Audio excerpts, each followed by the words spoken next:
Your brother makes me feel things you never could. That's what Sophia whispered, her lips brushing my ear like it was a confession, not a betrayal, and the worst part, she said it in our bedroom on the bed I built with my own hands, just 2 feet from our wedding portrait. I didn't react, I didn't scream or break anything, I just nodded once, turned around and walked out. I sat in the car for hours, engine off, staring at the dashboard like it held the answers. Ryan, my younger brother, the same one I taught how to tie a Windsor knot, the same one who used to call Sophia sis-in-law with that dumb grin, was the one she chose to lean on. I should have known.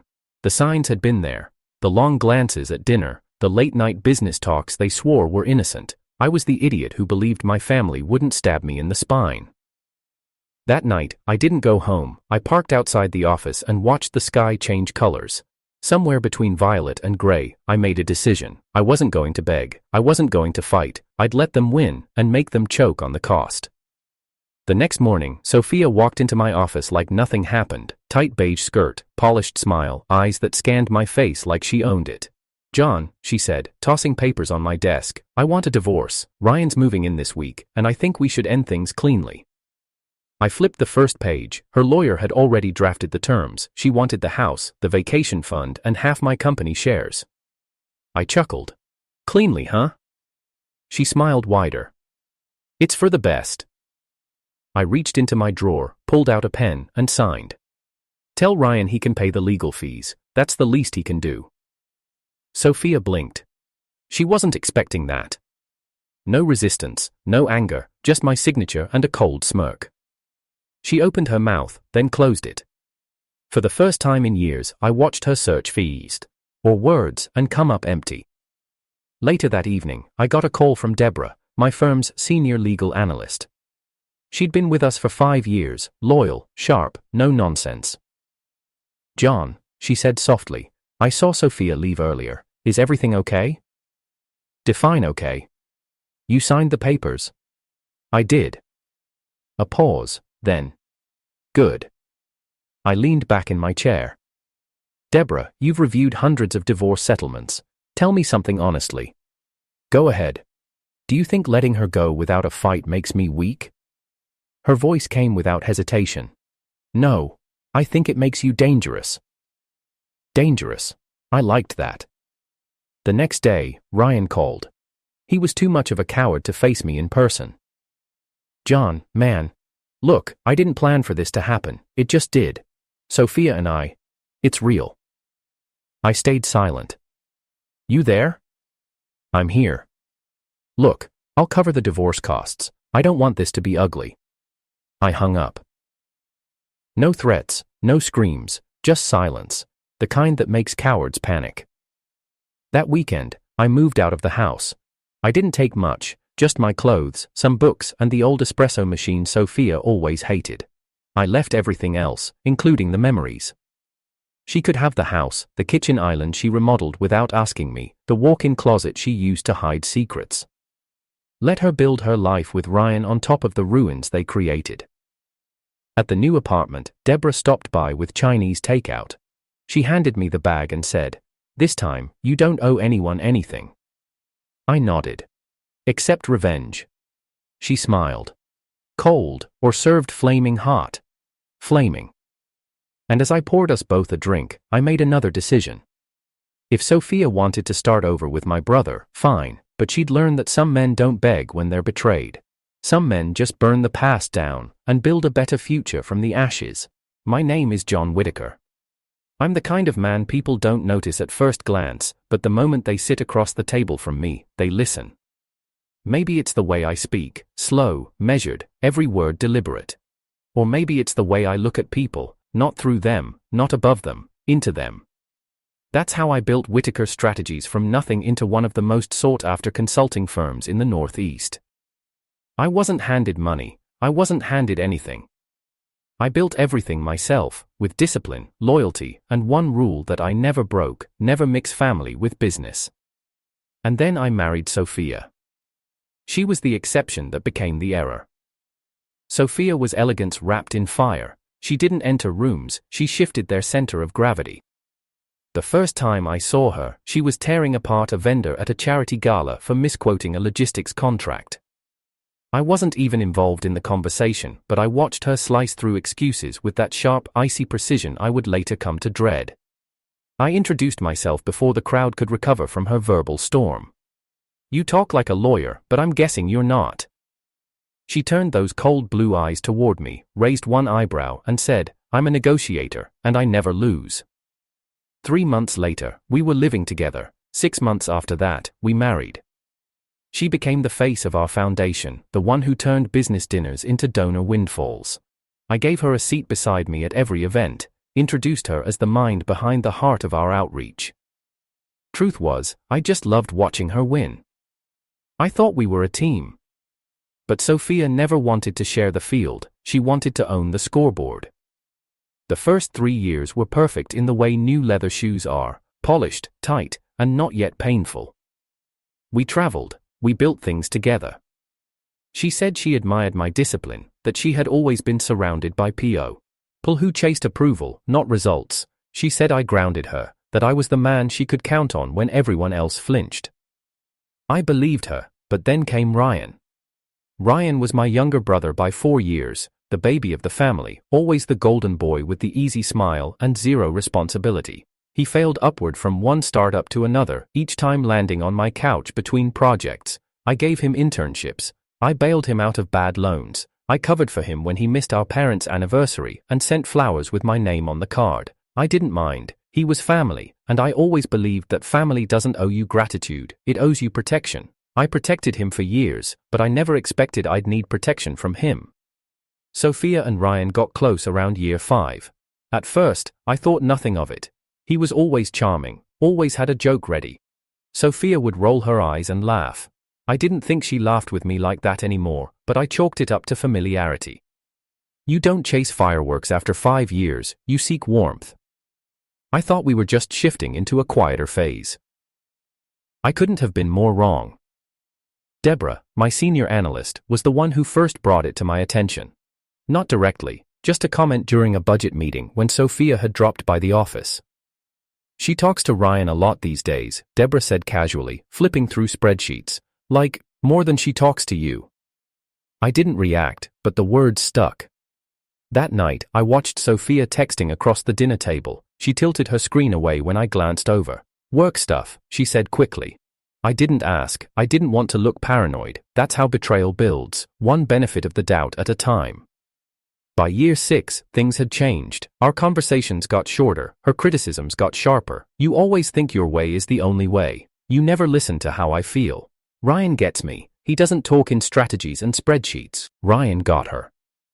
The day she said it out loud, something cracked, not loudly, but completely, like ice finally breaking under pressure. We were in the kitchen, she was slicing strawberries. I told her I'd cancelled our weekend retreat because a key client had moved up their pitch. She didn't even look up. Of course, work wins again. I said, "You know how hard I've been pushing this deal." She turned then, calmly, and said, "Ryan would have taken me. Ryan doesn't have a job. He doesn't need one to understand me." That was the first time I raised my voice in years. "So go be with him." She blinked, shocked, and then, instead of backing down, she whispered, "Maybe I will." The next morning, I found a hotel for the week and checked in before she even woke up. I wasn't heartbroken, not in the way people describe it, no dramatic sobbing, no sleepless nights. It was more like grief with edges, sharp, precise. The betrayal didn't bleed, it cut. Deep, and all at once. I kept going to work, kept showing up, I even smiled through investor meetings. But inside, I wasn't repairing, I was replacing. I replaced the dream of our life with the truth of what it had been, a performance. And when the divorce came, I didn't fight. I gave her what she wanted, except my rage. That, I kept. Deborah stepped in as quietly as always. She never gossiped, never pried, but I knew she knew everything. She watched me carefully, offering her presence like a net under someone walking a tightrope, and for once, I leaned on someone not out of weakness, but choice. She and I never crossed any lines, but she was there. When I needed a real conversation, when I needed silence that wasn't tense, when I needed to be reminded that not all women throw daggers behind their backs. Ryan stopped calling after the third voicemail I ignored. He tried to frame the situation like it just happened, that love can't be helped. And that Sophia was always more his type. Maybe she was, maybe they deserved each other, two people who mistake adrenaline for connection, but I never told him what he really stole. He didn't just take my wife. He took the man I used to be. The one who believed that loyalty was the strongest currency. Now I deal in outcomes, in leverage, in losses converted into dividends. And now that Sophia and Ryan have what they wanted, I'll let them keep it, publicly. Privately, I've already started planning the kind of peace they'll never understand, the kind built on control, on clarity, on knowing that while they were busy falling in love behind my back, I was already designing my comeback in the shadows.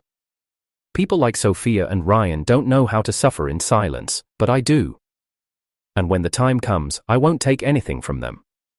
I'll just show them what it feels like to lose everything they took for granted. It started on a Wednesday. Not the kind of day you expect your life to reroute, just a middle-of-the-week fog like any other. I was at the office, buried in projections, when Deborah walked in holding 2 files and a look I'd come to recognize, tight lips, shoulders pulled just slightly back. She set the folders on my desk, then paused. "John," Sophia called. She asked if she could stop by later. I didn't look up. Did she say why? Deborah hesitated. She said it's about Ryan. That was all it took, just his name in her mouth again, like a sour note in a symphony. Tell her I'm in meetings all day. She also said she'll wait in the lobby. I closed the folder. Then let her wait. An hour later, Sophia was sitting across from me in my glass office, legs crossed, posture perfect, her scent sharp and familiar. That was the thing about her, she always knew how to present grief in packaging. "Ryan was fired," she said. I blinked. "And?" "They're investigating his last project, some compliance issue. He says it's nothing but..." I leaned back. "Let me guess, he needs help." Her silence was answer enough. "You're both incredible, you know that," I said. "You destroy my home, hijack my family, and now that his golden parachute never opened, you want me to be the net." "It's not like that," she said quickly. "Ryan's he's scared, he doesn't want to ask you himself, but you're the mediator now, how touching." She swallowed. "He thought maybe you could call your friend on the board, smooth things over." "No." She blinked. "You didn't even hear the rest." "I don't need to. You made your choice, Sophia. And now you get the consequences. I'm not a safety net for the man who climbed over me." Her expression tightened. "He didn't mean for this to happen." "No, but he sure enjoyed it while it did." She stood abruptly. "You used to be better than this. And you used to be honest," I replied. "Yet here we are." After she left, Deborah stepped in, holding my next briefing notes. She paused, eyeing the silence. "You all right?" "Define all right." Deborah closed the door behind her. "You don't have to be the one who forgives first, not this time." I gave a bitter smile. "I'm not forgiving, I'm remembering." That night, I went home and poured a drink. I'd stopped drinking during the worst of it, afraid I'd fall into something I couldn't climb out of. But tonight, I needed the burn. I sat in the dark and stared at the skyline. 2 years ago, Sophia and I had celebrated our 5th anniversary on that rooftop. She wore red, I wore the wrong expression. She kissed my cheek and whispered, "Here's to forever." She meant it then, I think, but forever to her was flexible, an emotion that changed its terms of service when a better offer appeared. The next morning, Ryan texted, not called. "Heard you spoke to Sophia, just wanted to say thanks for not making this worse. We're still family, that should count for something." I didn't respond, I just forwarded the message to Deborah with one word, record. She replied instantly, "Got it." That afternoon, I called in a favor, a quiet one, the kind of favor that doesn't go through assistants or leave a paper trail. A colleague owed me from an old acquisition in Singapore. He now sat on the compliance review board that Ryan's mess was tangled in. I didn't ask for sabotage, I just made sure no one protected him. Let the system do its work. The next week, it all blew up. Ryan was publicly named in a report that detailed misuse of funds, fraudulent expense claims, and manipulation of investor forecasts. The press pounced, LinkedIn lit up, Sophia went radio silent. But Deborah didn't.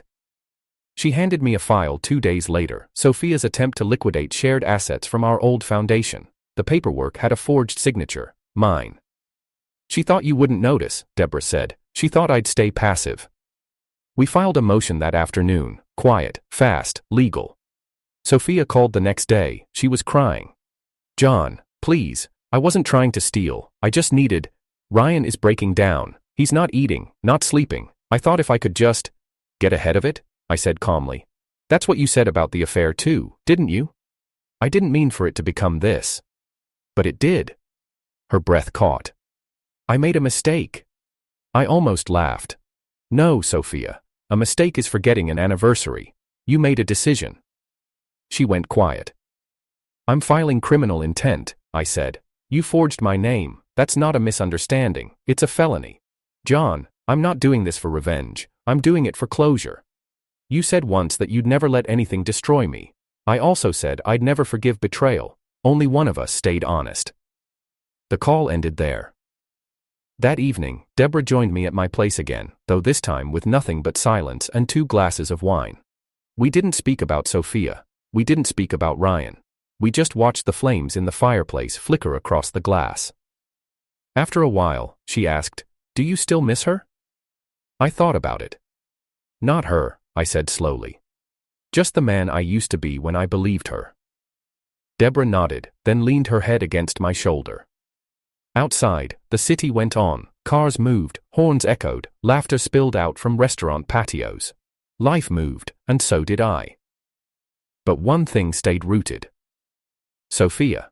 And Ryan started a war with someone who had nothing left to lose. And men like that don't need fire to burn, they just need time. I used to believe pain had a pattern, that if you traced every betrayal, every broken promise, every cracked smile, you'd find some symmetry, a reason. But what Sophia and Ryan did didn't follow any rhythm. It came like a hammer, sudden, blunt, absolute. In the days after the public fallout, I didn't sleep, not because I was hurting, but because I couldn't stop thinking. My body would lie still, my heart calm, but my mind was unraveling knots no one else could see. What did I miss? When did she start looking at him instead of me? Was it that business trip to LA, that conference where Ryan tagged along, just to learn? Or was it long before that, in moments I brushed off, when Sophia came home quieter than usual, eyes not quite meeting mine? I thought about that too much. I hated myself for it. Because it didn't matter anymore.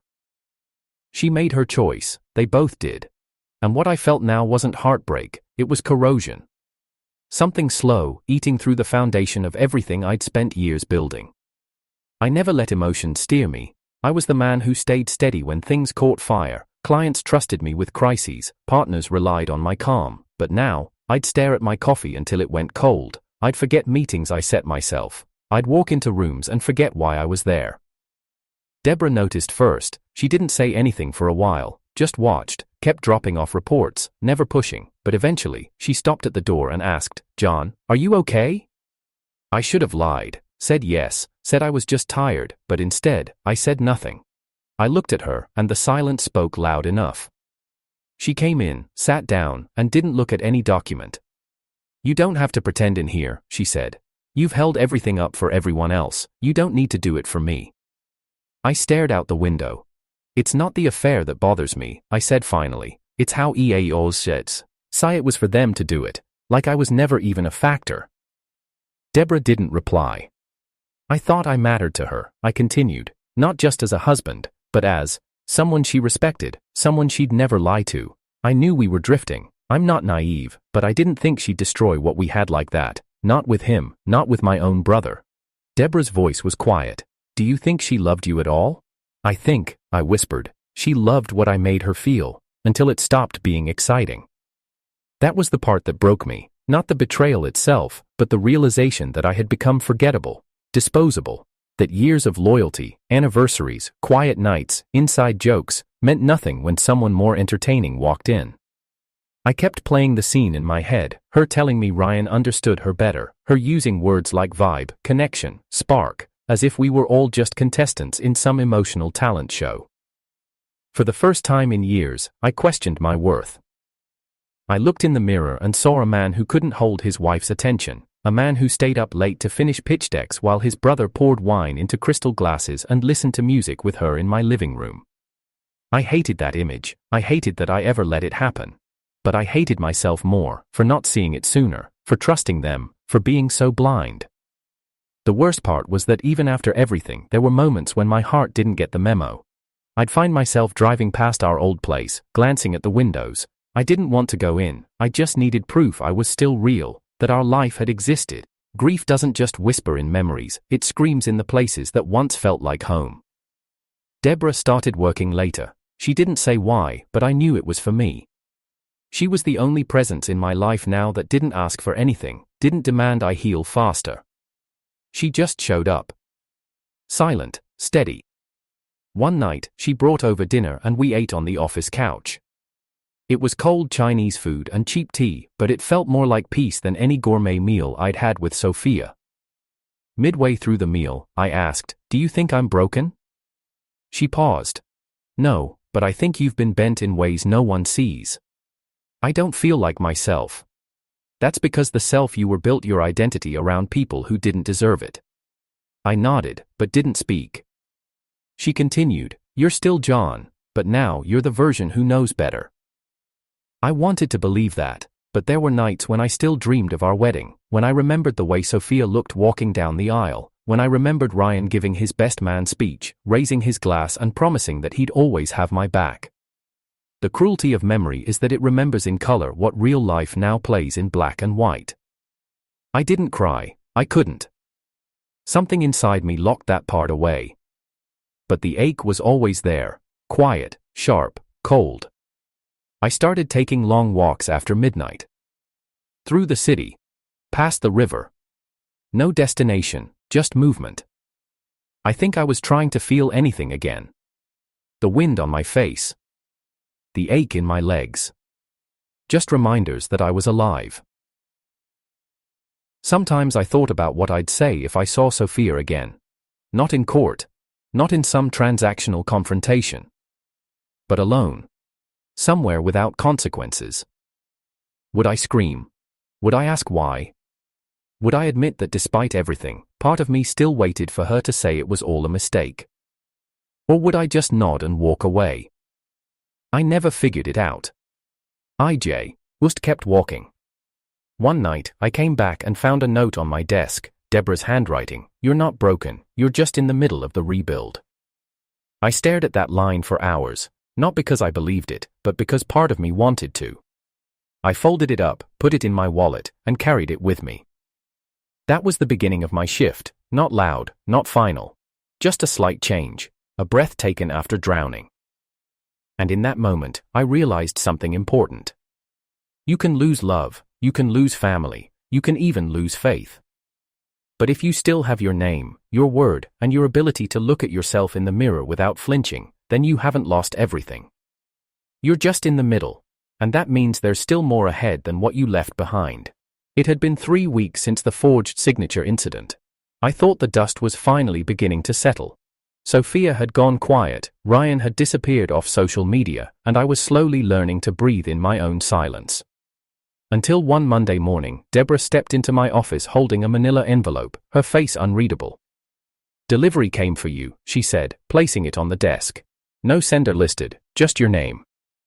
I opened it slowly, expecting legal forms or some last-ditch apology letter. But what I found inside made my blood run cold. Photographs. Me and Deborah, sitting on the office couch, sharing takeout, laughing, a shot of her resting her head on my shoulder.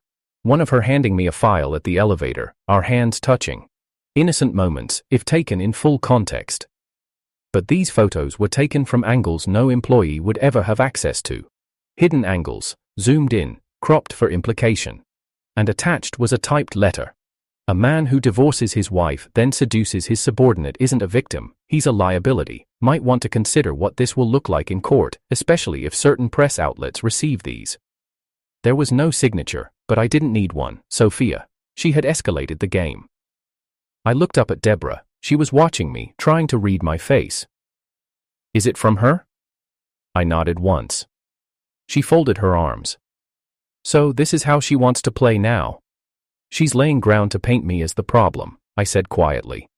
Reframe everything, make it look like I cheated, that I was the one crossing lines. Deborah's jaw tightened. Do you think she's going public? If she was going to, she already would have. This is a warning. To make you fold. To make me afraid. Deborah leaned forward. What are you going to do? I slid the envelope aside. What I always do, stay calm, stay strategic. But I wasn't calm. Because I realized something terrifying. Sophia hadn't just betrayed me emotionally, she was willing to destroy everything else I'd built to protect her version of the story. If she couldn't control the narrative, she'd scorch the earth. The next few days were a mess. My board started receiving anonymous tips, claims about inappropriate conduct between me and a junior staff member. Never naming Deborah, but everyone knew who it was about. My CFO asked for a private meeting. John, you know I support you, he began, but there's noise, and investors don't like noise. I stared at him.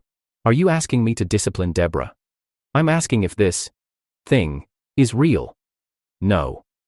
Then clarify it, publicly.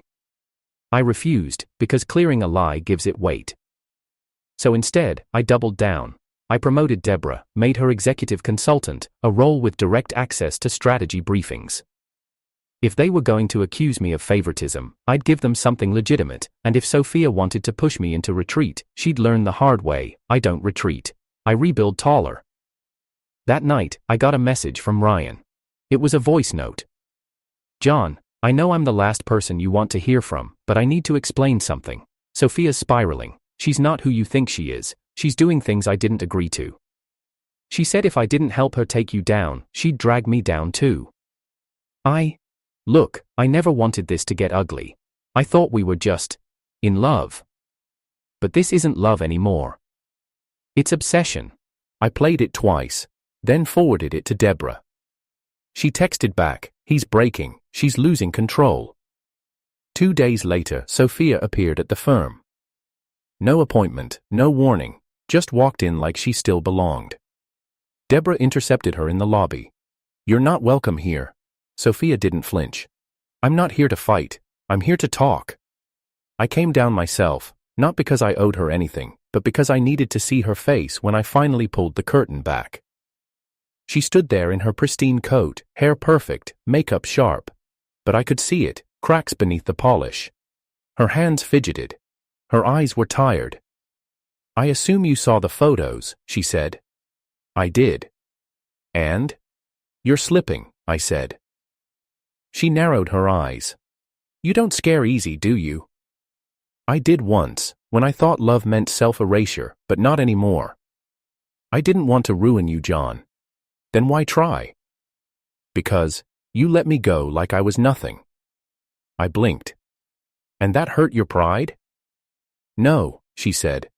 It shattered the lie I was telling myself, that you still needed me, that you'd fight for me. You didn't even blink. I did worse, I healed. She exhaled. I was angry, I still am. You replaced me with her. No, I said quietly. You replaced yourself with her.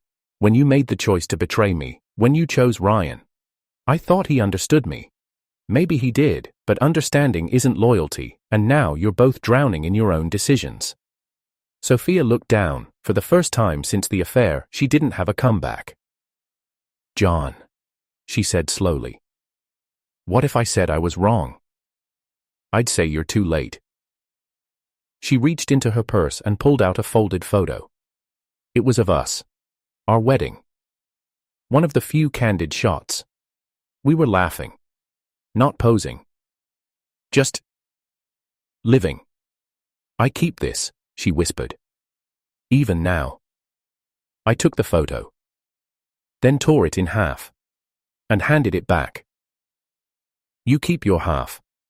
I'll keep mine. She left in silence. And I stood there, not angry, not shaken, just still. Deborah appeared a few minutes later, holding her phone. Another leak, this time from her PR agency, someone spinning a vindictive husband story. But it's weak, too many holes. Let it fall apart on its own, I said. You're sure? Yes. People who lie with conviction are easy to spot when you don't flinch. She nodded, then paused. John, this is war now, full scale. I looked out the window. Good, because I've already won. How? She made it personal, I made it strategic. Outside, the clouds gathered. It will rain tonight, but not on me, because I had no reason left to run for cover. The boardroom was unusually full that morning. Every executive in Whitaker Strategies was seated, files in front of them, expressions carefully neutral. I stood at the head of the table in a black suit, no tie, sleeves rolled just high enough to remind them I wasn't here to perform, I was here to command. But this meeting wasn't about numbers, it was about clarity. Outside, the press had already caught scent of Sophia's desperate smear campaign. CEO caught in scandalous office romance was the headline trending last night. They used the photos she leaked, the carefully edited moments meant to imply intimacy, unprofessional conduct, blurred ethics.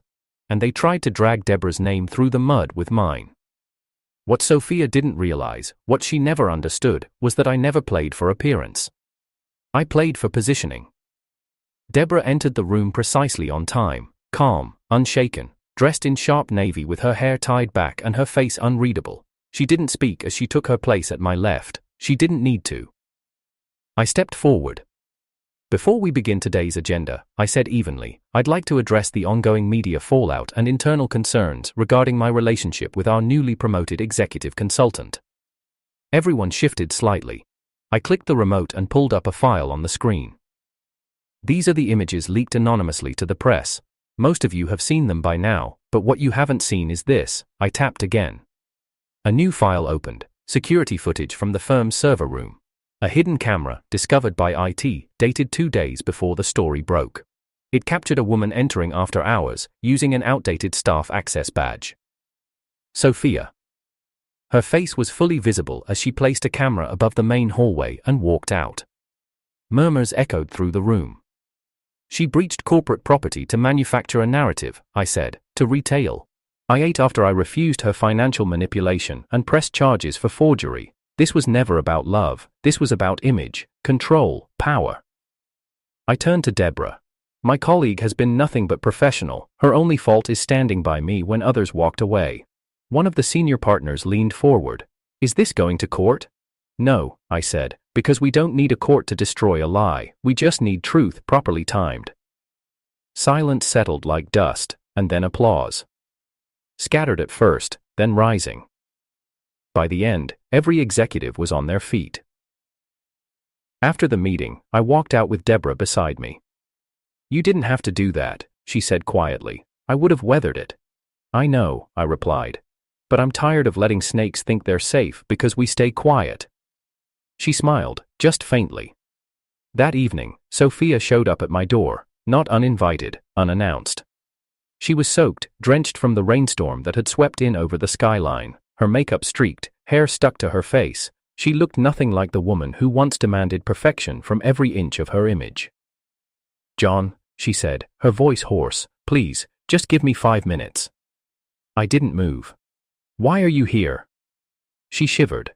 Because I have nothing left to pretend about. I let her in, not out of sympathy, out of curiosity.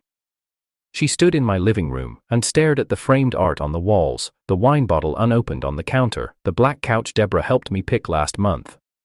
This was supposed to be us, she whispered. No, I said, it was always just me. She turned to face me. You were never the kind to humiliate someone publicly, you didn't used to be this cold, and you didn't used to be this cruel. Her hands trembled. I didn't mean to fall for Ryan. That doesn't mean you didn't. She looked away. He's gone. Left the country, said he needed space. What he really meant was, don't call me when it all falls apart. Did you expect anything different? I asked. I thought he was the risk I should have taken. No, I corrected. You took the easy way out, and now you're here, trying to see if the door you burned will magically rebuild itself. Her eyes welled. I just wanted to feel chosen. I stared at her. Then you should have picked yourself instead of trying to ruin me. Sophia moved closer. You're not the man I left, you're colder, sharper. I'm the man I should have been from the beginning. She bit her lip. And Deborah? What about her? Is she your new forever? She's not yours to ask about. She nodded slowly. I loved you, John. No, I said quietly. You loved winning, you loved what I gave you, but when that stopped feeling like a high, you went looking for a new dealer. tears ran freely down her face now. You won't forgive me? There's nothing to forgive, I said. You were a lesson, and I learned. I opened the door. She didn't move at first, then finally, she stepped out, pausing one last time under the doorway. I hope she makes you happy. She already gives me peace, I said, and that's something you never even tried to do. I closed the door behind her. This time, the silence didn't sting. It settled. Final. I went upstairs, found Deborah curled on the couch with a book. She looked up, concerned. Everything okay? I nodded. She's gone, this time for good. Deborah put her book down. Are you all right? I'm ready. She stood, walked over, and slipped her hand into mine. Then let's not waste another second. The next morning, we announced our engagement to the team. No one was surprised, no one questioned it. Because when you rise from betrayal with composure instead of chaos, people trust your peace more than they ever trusted your storm, and for the first time in what felt like a lifetime, I wasn't surviving. I was beginning. 6 months passed. Not slowly, not painfully, they passed like a clock that had finally started working again. My days were steady, my nights were quiet. The noise Sophia brought into my life, the accusations, the scandals, the emotional roulette, had all faded. Her name rarely crossed my desk, and when it did, it arrived as a footnote, background noise in someone else's tragedy. The forgery charges didn't go away. She tried to retract her actions, claimed emotional distress, her lawyer pleaded for a deal, anything to keep her name off the formal record, but I refused to blink. I didn't need jail time, I didn't need headlines, all I needed was the permanent stain, the one thing she valued above all, her reputation, and I ruined it. Every investor that had once partnered with her, every foundation that had her on its board, dropped her the moment the security footage and forged signature came to light. She wasn't a public villain, but she was now radioactive, unemployable in any circle that mattered to her. I didn't yell, I didn't threaten. I let the facts choke her, one consequence at a time. As for Ryan, he never came back. Word was he fled to Europe, tried pitching some tech startup to venture capitalists in Berlin. They didn't bite. He was spotted working part-time at a marketing firm 6 notches below what he used to mock. He blocked me on every platform. It was poetic, but I didn't chase revenge after that, because I had something better. Peace, and Deborah. She wasn't loud, she wasn't flashy, but she was honest, steady. After everything I'd been through, it felt almost surreal to be with someone who didn't play games, who didn't keep score, who didn't see love as a transaction. We didn't rush a wedding, we didn't need to. Our partnership wasn't built on performance, it was real, bone deep, patient. And when I proposed, quietly, just us, no photos or candles or fanfare, Simonadis, he said yes without needing to ask why. But there was one thing left. One final thread. Closure, not for Sophia, not for Ryan. For me. The Whitaker Foundation, the very first joint venture Sophia and I had built back in the early years, still bore both our names. It was the last legal tie, the last public scar. So I set a meeting. I had our legal team file a full restructure, transfer of ownership, rebranding, new mission focus. Sophia still had voting rights until the papers were signed. She showed up. Not in designer heels this time, no luxury coat, no lip-glossed mask, just Sophia, pale, collected, older, not in years, but in wear. Why now? She asked, looking at the paperwork. Because I'm done dragging corpses. She smiled, but it didn't reach her eyes. I deserve that. No, you deserve more, but I don't have time for punishment anymore. She signed slowly. I loved that foundation, she said after a pause. It felt like the only real thing we built. No, I said, the real thing I built was me, and you tried to burn it down. She didn't argue. You ever think about us? She asked, almost a whisper. Only when I need to remind myself what survival looks like. Sophia stared down at her hands. I lost myself somewhere in all of this. I know. She looked up. And Deborah. She found me. Sophia nodded. I hope she never makes you feel small, she said. She doesn't need to lift herself by shrinking others. She blinked, then stood. Goodbye, John. I didn't say it back, because goodbye implies a pause. This was a full stop.